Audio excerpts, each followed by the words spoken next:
Hello class, आज हम पढ़ेंगे डेप्रिसिएशन का पार्ट नंबर 4। आज भी हम एसएलएम मेथड के बनाएंगे क्वेश्चंस। तो क्वेश्चन नंबर 12 जल्दी से आप क्वेश्चन नंबर 12 का स्क्रीनशॉट ले लो। ले लिया? चलो पढ़ते हैं। ऑन अप्रैल 2010 को, 31 मतलब 1 अप्रैल 2010 या फिर 31 मार्च भी कह सकते हैं, मैंने कल आपको बताया ही था। तो क्या हुआ, 2010 में एक मशीन खरीदी, प्लांट एंड मशीनरी, जो कि है 1,20,000 की। और 1 अक्टूबर को भी खरीदी हमने 50,000 की। एंड जुलाई 2011 को भी खरीदी 25,000 की। तो जो इन्फॉर्मेशन है उसको हम लिख लेते हैं। तो क्वेश्चन नंबर 12 में 1 अप्रैल 2010 मशीन खरीदी M1 1,20,000 की। फिर 1 अक्टूबर को खरीदी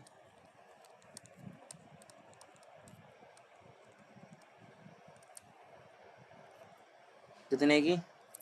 50,000 की। फिर हमने 25,000 की भी खरीदी। कब? 1 जुलाई 2011।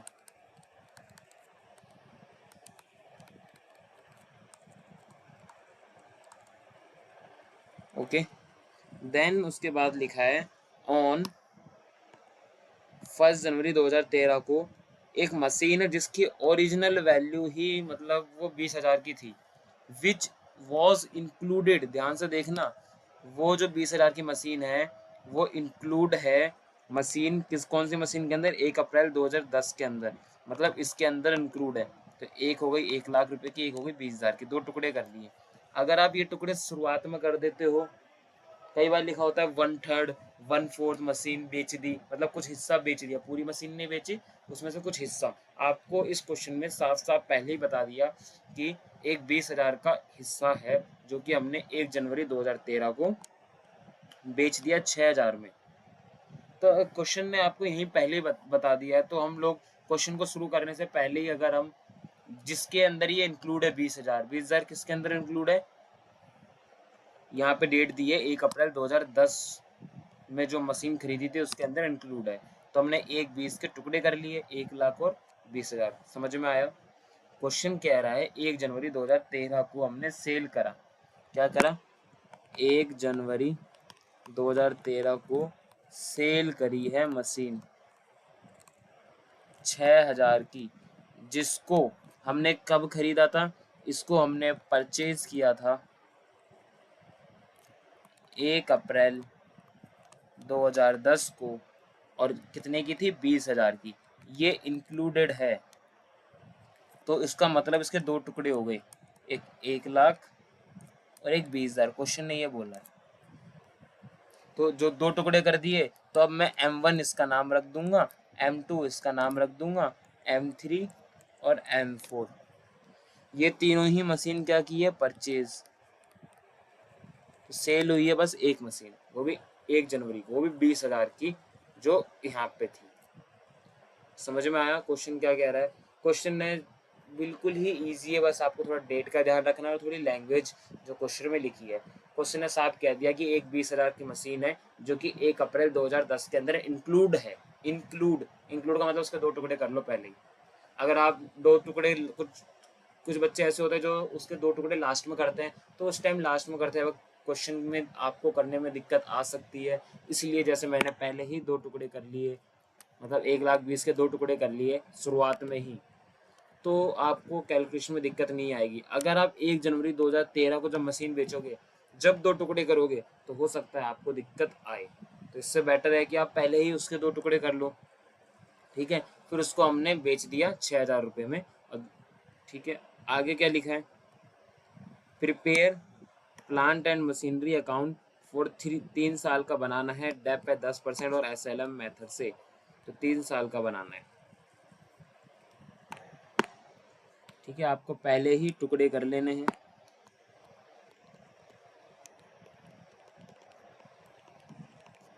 तो फॉर्मेट रेडी कर लेते हैं। सारी बातें तो मैंने लिख ही ली है।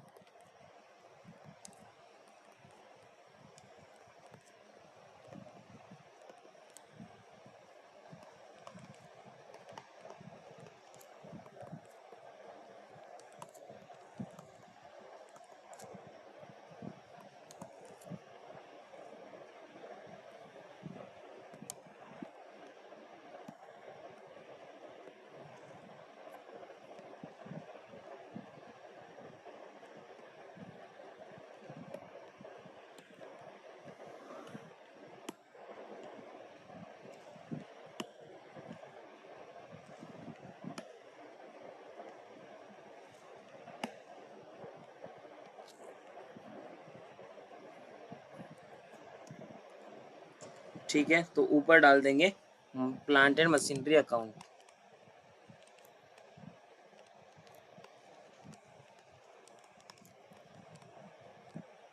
तो आपको पहले ही टुकड़े कर लेने, अगर कुछ ऐसा पॉइंट आता है डेबिट साइड क्रेडिट साइड। अब सबसे पहले 1 अप्रैल को 2010 मशीन खरीदी है 2, मैंने 2 टुकड़े करके लिख रहा हूँ। टू बैंक M1 M2, एक है 1 लाख रुपए की, एक है 20,000 की। हमने सेल कौन सी मशीन को किया है? M2 को, मतलब इस वाली को।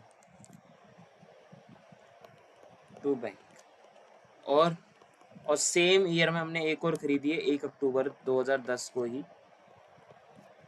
टू बैंक मतलब 3 मशीन हो गई टोटल। कितने की? 50,000 की। और तो कुछ हुआ ही नहीं इस साल काम। अब 31 मार्च आ गया 2011, बाय डेप M1 पे, M2 पे, M3 पे, और इन तीनों का ही क्या निकालना है? Balance. By balance CD M1 by balance CD M2 by balance CD M3। अब 1 लाख की मशीन है और जो 20,000 की मशीन है, M1 और M2 दोनों को ही हमने 1 अप्रैल को खरीदा है, तो पूरे साल भर का ब्याज लगेगा। 1 लाख का 10%, 10,000, 20,000 का 10%, 2,000। और लेकिन जो M3 है उसे हमने अक्टूबर में खरीदा है, तो उस पर लगेगा 6 महीने का, क्योंकि अक्टूबर से मार्च तक 6 महीने होते हैं। 50,000 का 10% इंटू 6/12, तो ये आ जाएगा 2500, क्योंकि 10% 5,000 होता है, तो 6 महीने का हो जाएगा 2500। अब इनकी टोटलिंग कर लेते हैं, तो इधर इधर घटा लेते हैं पहले। M1 1 लाख में से 10,000 जाएगा तो 90,000, 20,000 में से 2,000 जाएगा 18,000, 50,000 में से 2500 जाएगा 47500। अब इनकी टोटलिंग कर लेते हैं, इधर आ जाएगा 1,70,000, इधर भी कितना आना चाहिए? 1,70,000। जोड़ लेते हैं, 10,000 plus 2,000 plus 2500 plus 90 plus 18 plus 47,500। ठीक है। अब यह जो क्लोजिंग है यही अगले साल क्या बनेगा? ओपनिंग। 1 अप्रैल 2011 को to balance BD M1 M2 M3। ठीक है, यही लिखा है। और इसी साल हमने एक और मशीन खरीदी 1 जुलाई को, 1 जुलाई 2011, टू बैंक M4। ठीक है, फिर तो इनका बैलेंस लिख लेते हैं। 90,000, 18,000, 47,500। और जो मशीन खरीदी है M4 वो है 25,000 होगा ना, शायद गलत लिख दिएगा ना। हाँ 25,000, ये 25,000 रुपये की है। और यहाँ पे आएगा to balance BD।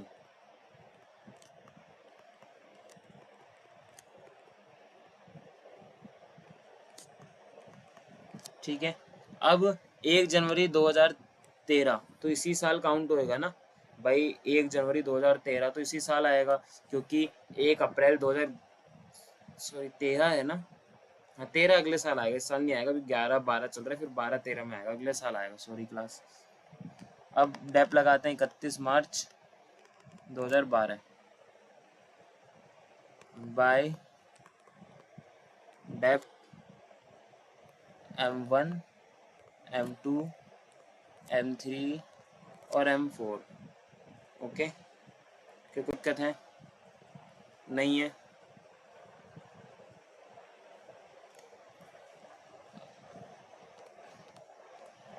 Bye dep by dep by dep कैसे निकालेंगे? ओरिजिनल वैल्यू पे लगेगा, 1 लाख का 10%, यह आ गया 10,000। 20,000 का 10% पूरे साल का, यह आ गया 2,000। और M3 कितने की थी? 50,000 का 10% ओरिजिनल वैल्यू पे लगता है SLM में, 5,000। और जो M4 है वो है 25,000 का 10%, कितने महीने का? पूरा जुलाई अगस्त सितंबर अक्टूबर नवंबर दिसंबर जनवरी फरवरी मार्च, 9 महीने का। तो 25,000 इंटू 9 डिवाइड बाई 12, तो ये आ जाएगा 25,000 का 10%, 2500 इंटू 9 डिवाइड बाई 12, क्या जाएगा? 1875। अब इनका लिखेंगे by balance C D, by balance C D M1 M2 M3 M4।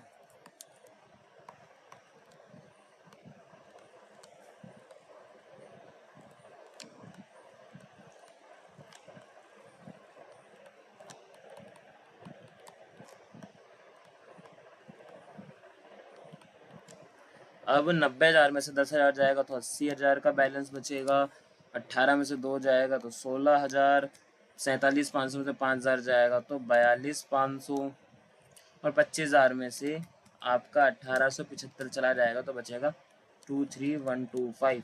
अब जोड़ लेते हैं इधर, 90,000 प्लस 18,000 प्लस 47,500 प्लस 25,000, 180 500। इधर भी कितना होना चाहिए? 180 500। जोड़ लेते हैं 10,000 2,000 5,000 1,875 80,000 16,000 42,500 23,125 बराबर है। ये 2 साल का हो गया, 3 साल का बनाना है। हमारी लाइंस क्या है? फॉर्मेट कम पड़ गया, छोटा पड़ गया, ड्रॉ कर लेते हैं पहले।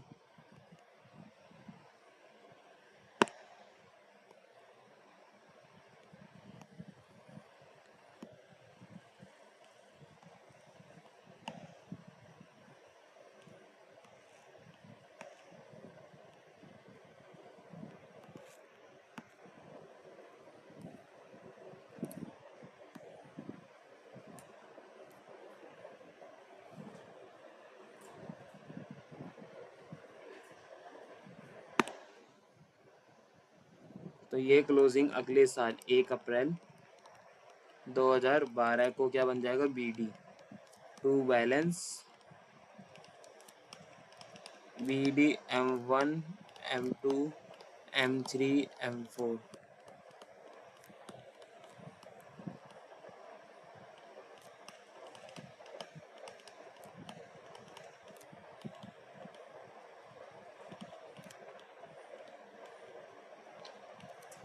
ये आ जाएगा 80,000 16,000 42,500 23,125। अब 31 मार्च 2013 से पहले 1 जनवरी आएगा, जिस डेट पे हमने मशीन बेच दी थी M2 को। तो पहले बेच देते हैं, बेचने से पहले 1 जनवरी, 1 जनवरी है ना क्वेश्चन में, हाँ जी 1 जनवरी तक हम डेप लगा लेते हैं। Bye Depp M1 sorry M2 कितने की थी? 20,000 की, 20,000 का 10% 2,000 और 9 महीने का 1,500। तो देखो 20,000 की मशीन थी, सॉरी बैलेंस कितना था? 16,000 का, 16,000 का बैलेंस था, 16,000 में से 1500 का डेप लग गया। 16,000 का था, 1500 का डेप लग गया, तो 14,500 की चीज़ बची। इसको सेल कर दिया 6,000 में, तो घाटा कितना हो गया? घाटा हो गया 8,500 का लॉस। ये जाएगा credit side. By bank cell,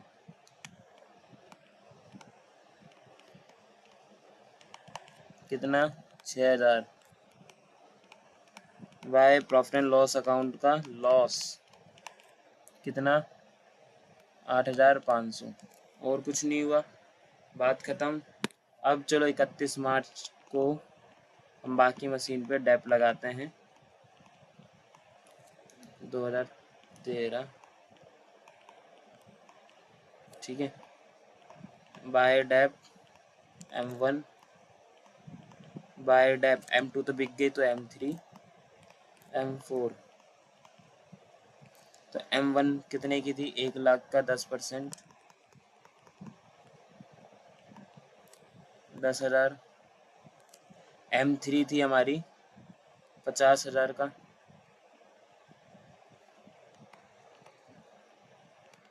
10% पूरे साल का 5,000। और M4 पे भी पूरे साल का लगेगा 25,000 का 10%, 2,500। अब निकालते हैं balance CD, closing balance. Balance CD M1, M3, M4।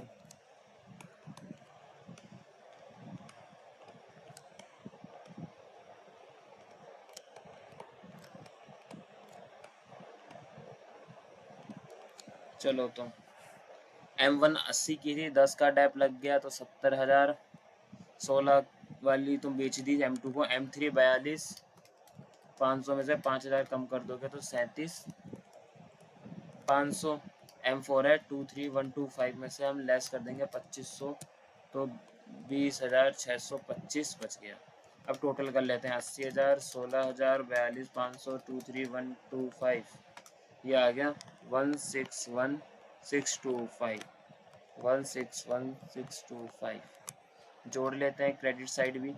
1,500 plus 6,000 plus 8,500 plus 10,000 5,000 2,500 70 37,500 20,625, तो टोटल सेम आ रहा है। अब देख लेते हैं हमारे पास क्लोजिंग बैलेंस कितना बचा है मशीन का। 70,000, 37,500, 20,625, तो 128,125, और लॉस हो गया 8,500 का।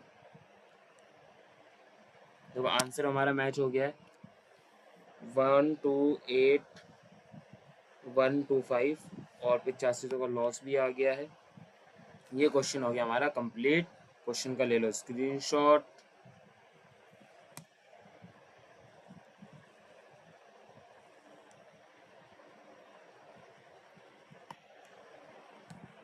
ठीक है क्लास, क्वेश्चन नंबर 12 मैंने आपको अच्छे से करा दिया। जब भी कहीं कहीं कहीं पर भी ऐसा पॉइंट आ जाए कि कुछ हिस्सा बेच रहे हैं, पूरी मशीन में से थोड़ा सा हिस्सा बेच रहे हैं, तो उसको पहले ही टुकड़े कर लेना ताकि कैलकुलेशन ईजी रहे, आपको बाद में टुकड़े ना करने पड़े। ठीक है क्लास, चलो इसी तरीके का मैं एक और क्वेश्चन आपको दिखा देता हूँ।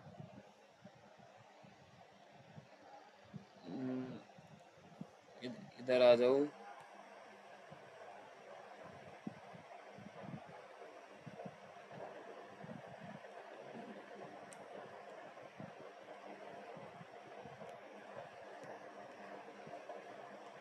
एक मिनट क्लास,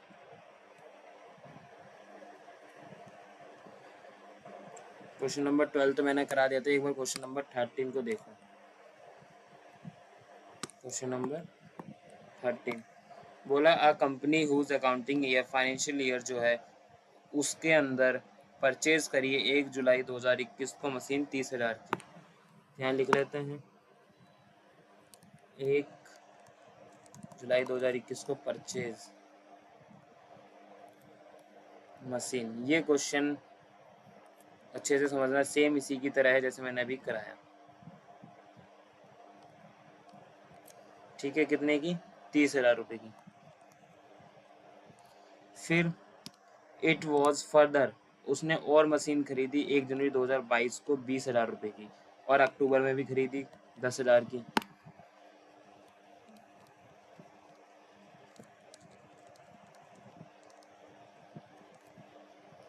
पहले 20,000 फिर 10,000। डेट क्या है? पहले 1 जनवरी 2022 फिर 1 अक्टूबर 2022। याद रखना डेप हमेशा 31 मार्च को लगेगा, मतलब फाइनेंशियल ईयर के एंड में। अगर कैलेंडर ईयर होगा तो दिसंबर में लग जाएगा। ठीक है, और आगे देखना ध्यान से, एक इम्पोर्टेंट लाइन बोली हुई है कि 1 अप्रैल 2023 को 1/3, यहाँ पे मेरे को 1/3 बोला है, और पिछले क्वेश्चन में डायरेक्ट मेरे को कितनी वैल्यू दी थी? 20,000 रुपये। अंतर इतना है, यहाँ पे वैल्यू निकाल के दे दी, यहाँ पे 1/3 करना है। 1/3 मतलब 1/3 मशीन का। कौन सी मशीन का? जो हमने 1 जुलाई 2021 को खरीदी थी। तो 1 जुलाई 2021 को ये खरीदी थी 30,000 की। इसके पहले ही मैंने टुकड़े कर लेने हैं और उसको हमने 3,000 में बेच दिया। तो मशीनरी अकाउंट बनाना है और फिक्स इंस्टॉलमेंट मेथड है, 10% डेप है। कितने साल का?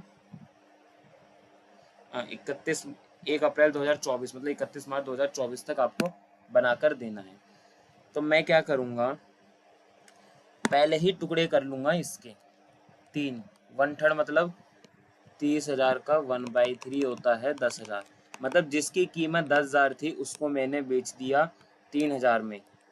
कब? 1 अप्रैल 2023 को। ये तो डेट दी है, 1 अप्रैल 2023 को मैंने बेच दिया 3,000 में, जिसकी जो कि इसके अंदर इस इस डेट पे खरीदी थी, ये इस 30 के अंदर इंक्लूड है। कहने का सिर्फ यही मतलब है, जैसे मैंने लिखा है। अब करना क्या है, इसका 3 हिस्से कर लिए 10,000 के। तो इसका नाम रख दिया M1, इसका रख दिया M2, इसका M3, M4 और M5। ठीक है, और हमने बेची कब? 1 अप्रैल 2023 को। सेल कर दी M1 को, या M2 मान लो, या M3, इन तीनों में से आप कोई सा भी ले सकते हो, क्योंकि 1/3 है तो भाई बराबर बराबर ही आ गया। मैं मान के चल रहा हूँ M1 को बेच दिया, और कुछ नहीं है। डेप लगाना है 10% पर एनम, और 4 साल का, 31 मार्च 2024 तक, मतलब 1 अप्रैल से 31 मार्च, अप्रैल 21 से मार्च 22, फिर 22 से 23, फिर 23 से 24, मतलब 3 साल का आपको करना है। समझ में आया क्लास? 3 साल का आपको अकाउंट बना लेना है, और M1 को आप बेच देना। मैंने पहले टुकड़े करके दे दिए शुरुआत में, ताकि बाद में दिक्कत ना हो। ये क्वेश्चन आपका क्या है? होमवर्क है। इसका आंसर भी देख लो। होमवर्क के स्क्रीनशॉट ले लिया आपने? कमेंट में मेरे को बताना जरूर कि ये आपने होमवर्क में किया नहीं किया, इसका आंसर आया नहीं आया। सेम टू सेम ऊपर वाले क्वेश्चन की जैसे मैंने अभी कराया था। क्वेश्चन मैंने रीड कर दिया, ये रहा क्वेश्चन। आपको डायरेक्ट आंसर मैच करना है क्लोजिंग में। ठीक है, ये 2, 3 का आंसर दे रखा है। मशीन 1, मशीन 2 इन्होंने थोड़ा अलग तरीके से माना है। ये 2, 3 मतलब इन्होंने अलग अलग नहीं किया, उसी में 2, 3 लिख लिया। कहने का मतलब लास्ट में जो आंसर बचेगा, अगर आप M1 को भेज देते हो तो इन दोनों का आंसर कितना आएगा? बैलेंस 14,500। और इसका तो साफ साफ दिख ही रहा है आपको, 1550, सॉरी 15,500 और 8500, ये बचेगा बैलेंस। और डेप लगेगा, पहले साल इतना डेप आएगा, दूसरे साल इतना आएगा, तीसरे साल इतना आएगा। जो लॉस होगा वो इतना होगा मशीन को सेल करते वक्त, बस। और 1 अप्रैल को ये बैलेंस बचेगा। ठीक है, टोटल बैलेंस 38,500, मतलब इन तीनों को जोड़ के, ये इन तीनों का जोड़ के 38,500 आपका बचना चाहिए क्लोजिंग बैलेंस 3 साल के बाद। जैसे मैं यहाँ निकालता हूँ ना, क्लोजिंग करके निकालता हूँ, जिसकी ये निकाला था, ये निकाला हुआ है। ठीक है, और जो अभी मैंने क्वेश्चन कराया था वो ये रहा, ये निकाला हुआ है। तो ऐसे ही जोड़ने के बाद आपका कितना आना चाहिए? 38,500 आना चाहिए। ठीक है क्लास, उम्मीद करता हूँ आप ये क्वेश्चन घर पे बना ही लोगे। अगली क्लास में हम पढ़ेंगे प्रोविजन फॉर डेप्रिसिएशन, मतलब डेप्रिसिएशन का भी अकाउंट बनाएंगे अगली क्लास में। ठीक है, देन हमारा SLM मेथड पूरी तरह से फिनिश हो जाएगा।